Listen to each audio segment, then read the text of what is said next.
Welcome to Sunil Maths tutorial, linear algebra classes, class number 18. In this video, we discuss about two very important definitions. One is linearly dependent set of vectors and the second one is linearly independent set of vectors, and we solve some problems depends upon the same definitions. The first one, linearly dependent set of vectors.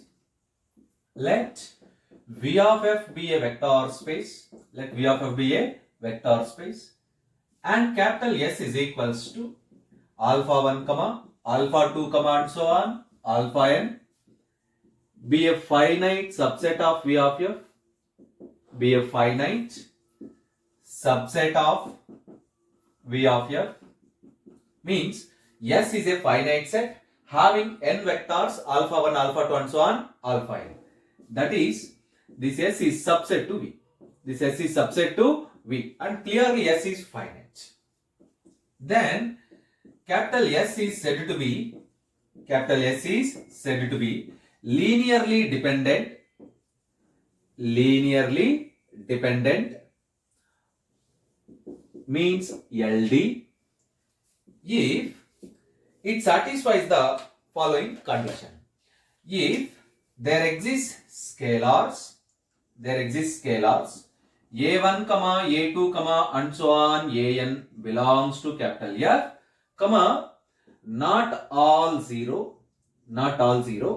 such that the scalars a1 a2 and so on an and the vectors alpha 1 alpha 2 and so on alpha n together satisfies one relation a1 alpha 1 plus a2 alpha 2 plus and so on plus an alpha n is equals to 0. Observe that V of f is a vector space. Capital S is a finite subset of V of f having n vectors. Then S is said to be linearly dependent if there exist scalars a1, a2 and so on an belongs to capital F, not all zero, satisfying the condition a1 alpha 1 plus a2 alpha 2 plus and so on plus an alpha n is equals to 0. Here the term not all zero is very important term. Not all zero means among the n scalars a1, a2 and so on an, there is at least one ai must be not equals to 0. There is at least one scalar which is not equals to 0, satisfying this relation a1 alpha 1 plus a2 alpha 2 plus and so on plus an alpha n is equals to 0. Right? Let us go for next definition. Linearly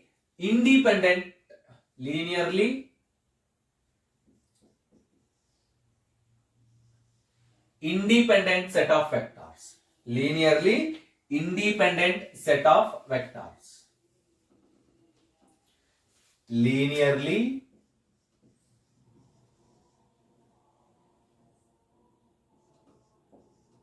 independent set of vectors. Say, observe that V of f is a vector space. S is a finite subset of V of f. Then S is said to be linearly independent.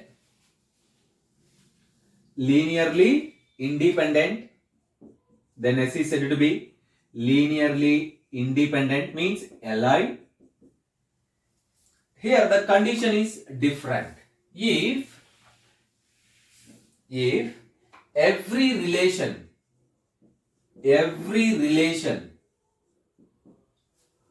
of the form a1 alpha 1 plus a2 alpha 2 plus and so on plus an alpha n is equals to 0 bar implies as a1 is equals to 0, a2 is equals to 0 and so on an is equals to 0.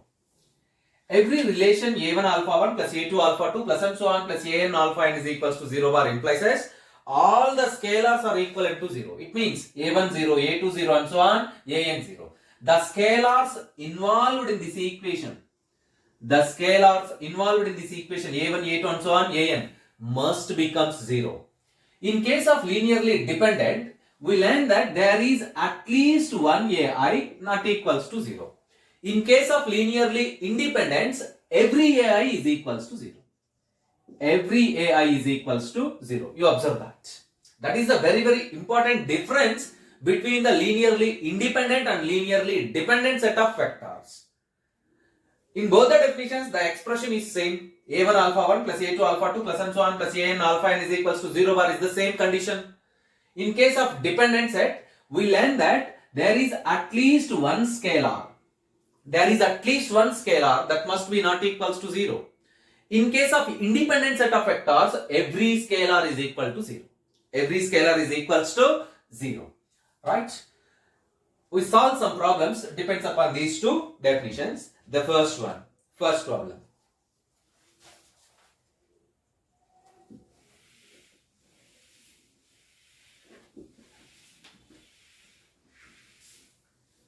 First problem, show that the system of vectors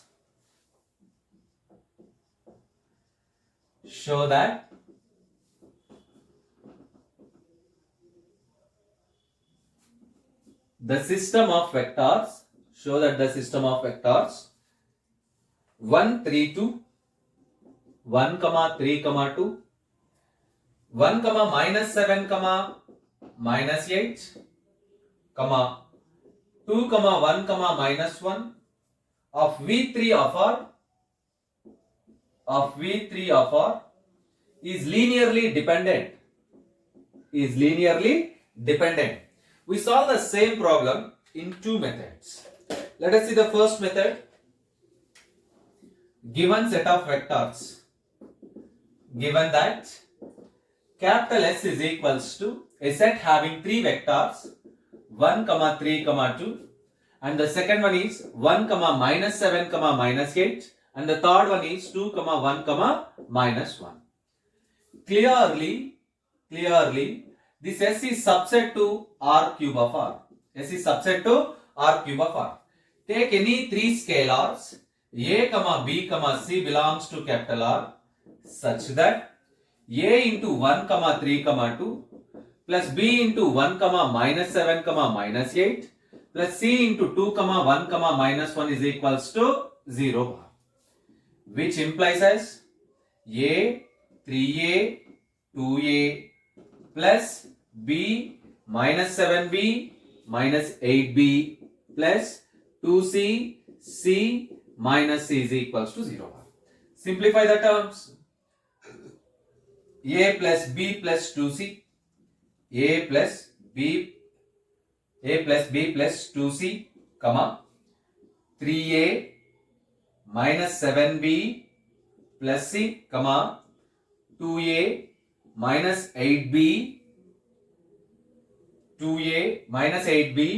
minus C is equals to 0 bar. This 0 bar can be written as 0 comma 0 comma 0. Now equating the corresponding terms we get A plus B plus 2C is equals to 0, 3A minus 7B plus C is equals to 0, 2A minus 8B minus C is equals to 0. Let it be equation number 1, equation number 2, equation number 3. And you observe that this equation, consider this one as capital I. Let it be this equation is capital I, the first one. Let us solve these three equations to find the values of ABC. By the definition of linearly dependent, if A, B and C, by the definition of linearly dependent set, among the scalars A, B, C, if one scalar is not equals to 0, then the set of vectors are linearly dependent. One scalar is not equals to 0, then the set becomes linearly dependent. So let us solve this problem. By adding these two, by adding equation 2 and 3, you get C term get cancelled. Equation 2 plus equation 3 implies as 2 plus 3 plus C minus C get cancelled. 5A minus 15B is equals to 0. 5A minus 15B is equals to 0. This is nothing but A minus 3B is equals to 0. Let it be equation number 4. Right? We cancel one more term. Multiplying equation 3 with 2 and adding equation 1. 2 into equation 3 plus equation 1 implies as. What is equation 2? What is equation 3? 2a minus 8b minus c. We multiply the same term with 2. You get 4a minus 16b minus 2c is equals to 0. What is equation 1? A plus b minus a plus b plus 2c is equals to 0. We are adding the terms. These two terms get cancelled. 5a minus 15b is equals to 0, which implies a minus 3b is equals to 0. A minus 3b is equals to 0. Implies as a is equals to 3b. It means a depends upon b. A depends upon b. Here also we get the same relation. A depends upon b. A depends upon is equals to 3b. In equation 1 we get. Equation 1 implies 3b plus b plus 2c is equals to 0. 4b plus 2c is equals to 0. You get c is equals to minus 2b. C is equals to minus 2b.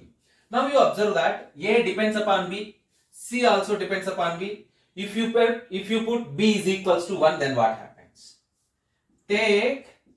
Assume that b is equals to 1.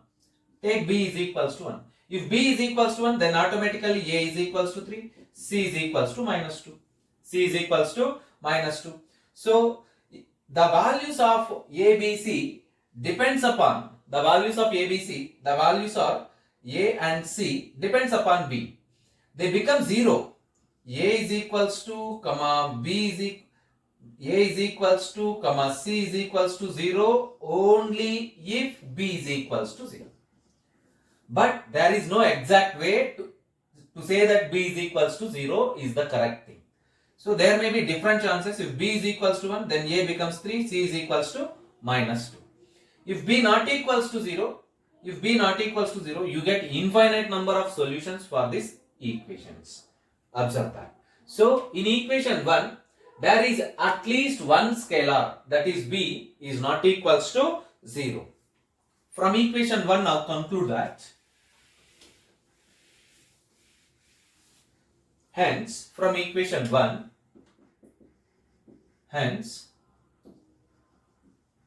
among a, b, c, at least one scalar is not 0. At least one scalar, that is b. A depends upon b. C also depends upon b. If b is equals to 0, then a and c 0. But there is no particular way to set that b is equals to 0. So there is at least one scalar that is not equals to 0. Again, you can find that whenever b is equals to 1 implies as a is equals to 3 and c is equals to minus 2. Therefore, the scalars a, b, c is equals to 3, 1, minus 2 is a solution of equations 1, 2, 3. Is a solution of equations 1, 2, 3. Therefore, capital S is linearly dependent. This is the general method or your textbook method to solve this set of vectors is linearly dependent or independent. There is a shortcut to solve this problem. Right? Let us see the second method. Method 2.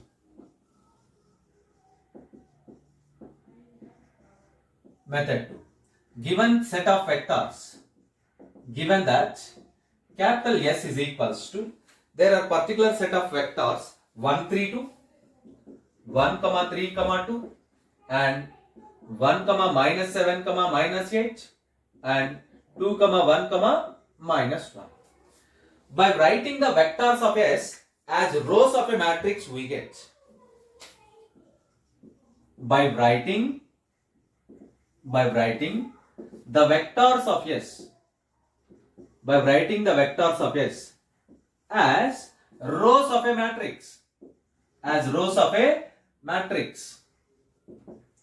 By writing the vectors of S as rows of a matrix, we get a matrix which is in the form capital A is equals to 1, 3, 2, 1, minus 7, minus 8, 2, 1, minus 1.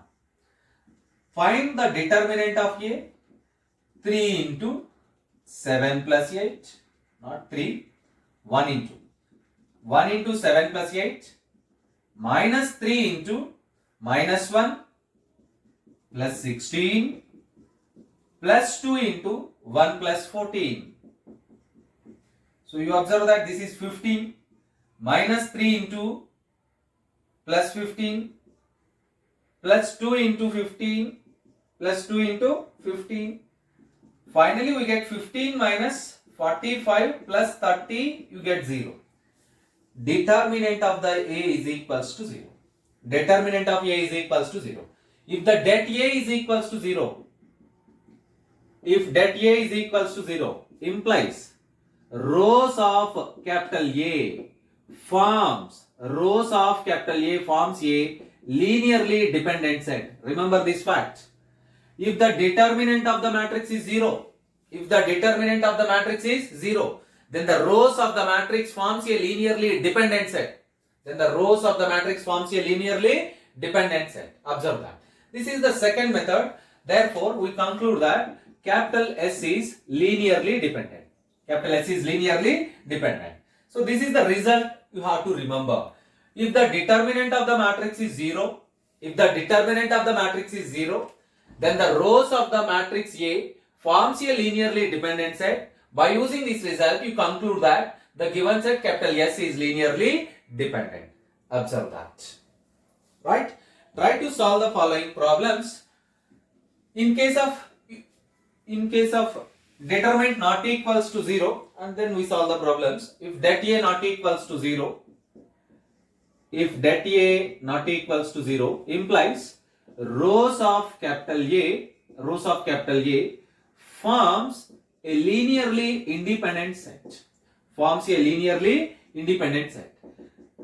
Note these important points. By using these 2 points, you can verify the given set of vectors are linearly dependent or independent.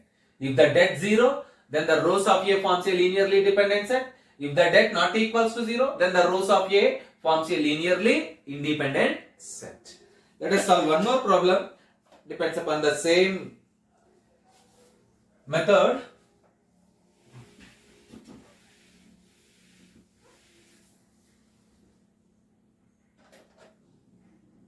Show that the set of vectors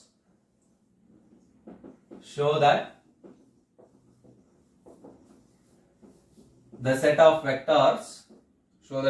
vectors 1 2 0 0 3 1 minus 1 0 1 of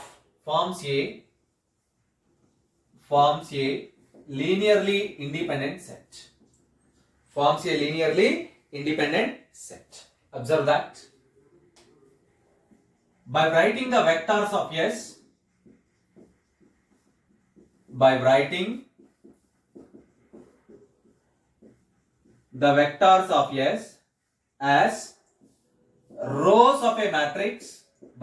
vectors of S, as rows of a matrix, we get capital A is equals to 1 2 0 0 3 1 minus 1 0 1. Let us find the determinant that A is equals to 1 into 3 minus 2 into 0 minus 1 plus 1. You get 3 minus 2, 1 not equals to 0. Det A not equals to 0, which implies rows of A forms a linearly independent set. Therefore, we conclude that capital S is linearly independent set. Observe that.